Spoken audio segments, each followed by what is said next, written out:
Arcadian Vanguard presents The Wrestling News in your daily wrestling newscast for Monday, August 14th, 2023. Good morning, I'm Mike Sempervive. We begin with some AEW news. The number of tickets sold for All In at London's Wembley Stadium exceeded 80,000 yesterday, with WrestleTix reporting 80,056 total tickets distributed as of last evening. The current seat setup for All In on August 27th is 84,048, leaving 3,992 still available as of the time of this report. The only previous wrestling event ever held at Wembley, the WWF's SummerSlam 92, reported a live attendance of 80,355, although the Wrestling Observer newsletter and other sources have reported the actual figure as 79,127. As the attendance figure for All In currently stands, the event would already be the fourth highest paid attendance in wrestling history, behind only the two 1995 dates of New Japan and WCW's Collision in Korea and WWE's WrestleMania 32 in 2016. CM Punk made some negative comments directed at Hangman Adam Page to the live audience at the Greensboro Coliseum after the conclusion of last Saturday night's Collision tapings. Earlier today, I went to a local supermarket and I figured out why they call him Hangman. It's because the pegs in the toy aisle are full of Hangman action figures because nobody wants to buy them.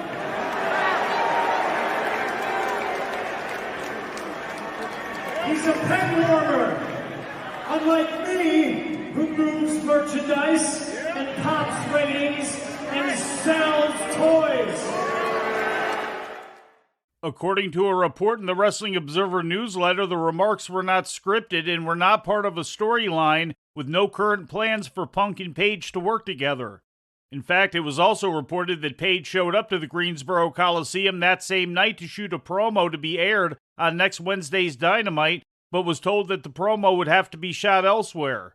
Punk and Page had previously engaged in a real-life war of words in 2022, which in part led to the friction between Punk and the Elite that resulted in the all-out press conference incident involving Punk, Kenny Omega, and the Young Bucks later that year.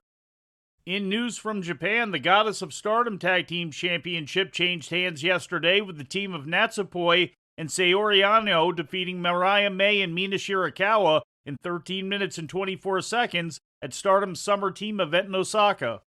The loss ended May and Shirakawa's reign at 48 days. It also marks the second reign for Natsupoi, who previously held the title last year with Tam Nakano. Speaking of Nakano, she successfully defended her World of Stardom title in the main event of last night's show against Megan Bayne, pinning her with a Dragon Suplex. In other key results, Mayu Iwatani retained the IWGP World Women's Championship against Utami Hayashishita, and Julia retained the NJPW Strong Women's title against Yu. During the show, a video played of Impact Wrestling's Deonna Purrazzo and Giselle Shaw challenging Julia when she comes over for the co-promoted Impact Wrestling and New Japan Multiverse United 2 event taking place on August 20th in Philadelphia. Stardom, did you miss me? I hope so, because I'm back. And I'm back with one goal in mind: the New Japan Strong Women's Championship. So Julia, consider this the official challenge.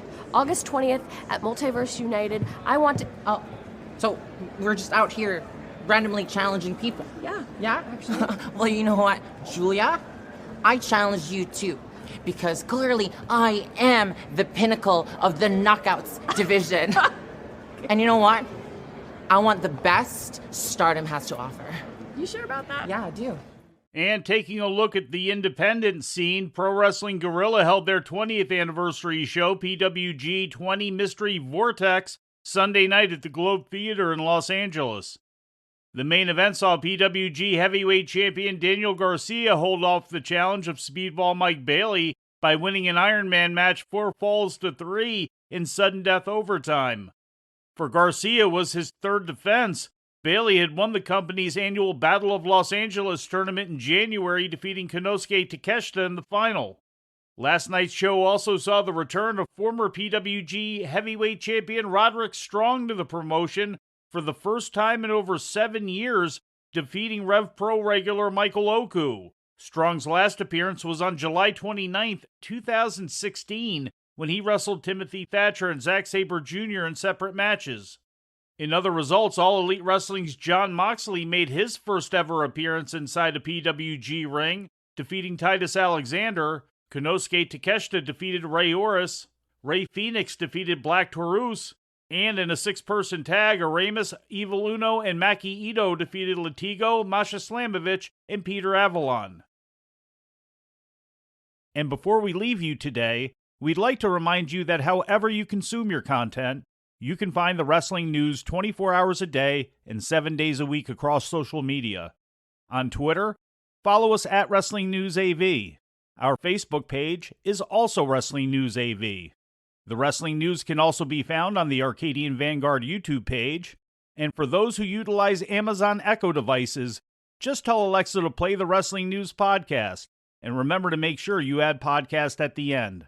Once again, for daily updates, breaking news, and more, follow the Wrestling News across social media. And that's the news for today. If anything happens, we will be here to tell you about it. No clickbait, no paywall, just the Wrestling News. The Wrestling News is a division of Arcadian Vanguard, and the Wrestling Newscast is a production of the Arcadian Vanguard Podcast Network.